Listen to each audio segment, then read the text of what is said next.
자, 여러분 혹시 강의장에서 제 양복의 왼쪽에 박혀있는 이 호박벌을 보시면 오늘 강연의 내용과 연결해서 의미를 보시기 바랍니다.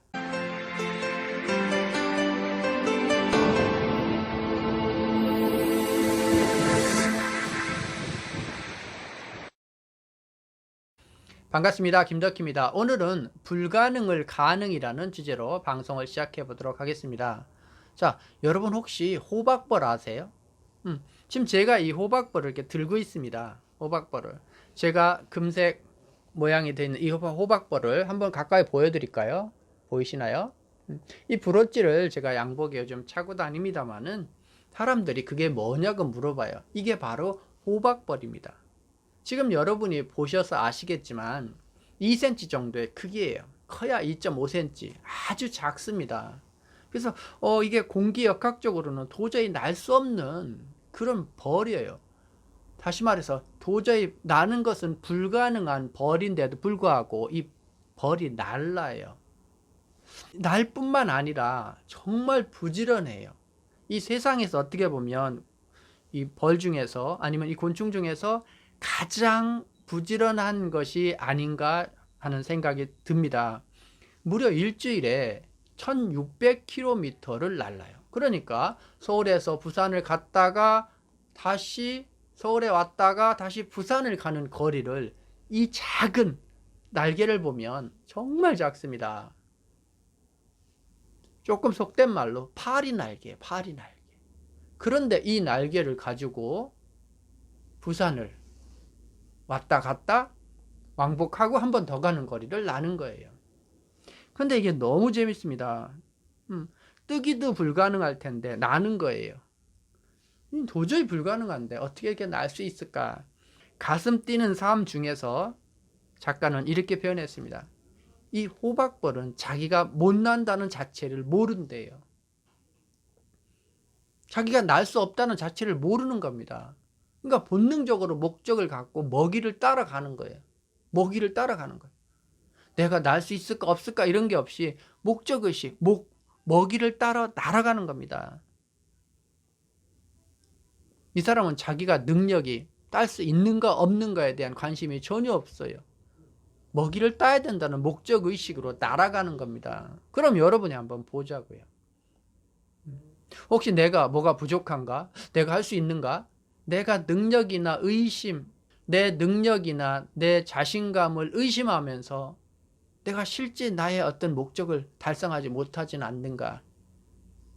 내가 해야 되는 마음을 내가 할 수 있을까 없을까라는 자기 자학, 자기 비판, 자기 생각에 빠져서 그런 자기 능력을 상실하지 않는가라는 거예요.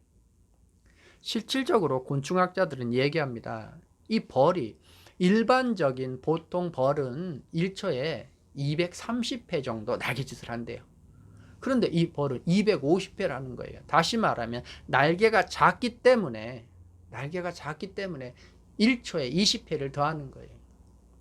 1분도 아니고 1초입니다. 놀랍죠? 1초에 흉내도 낼 수가 없죠. 1초에 똑딱 하는데 이게 엄청나게 빠른 회전을 한다는 거예요. 그래서 저는 오늘 이 방송을 하는 이유도 그렇지만 얘는 목적의식, 꿀을 따야 되겠다는 목적이 있기 때문에 얘는 자기가 날지 못한다는 생각 자체도 않고 목적을 향해서 가는 겁니다. 거기에 맞추다 보니까 태생적으로 불리한 몸의 구조, 태생적으로 불리한 몸의 역학 구조에도 불구하고 그 몸의 구조로 보통 벌보다 20회의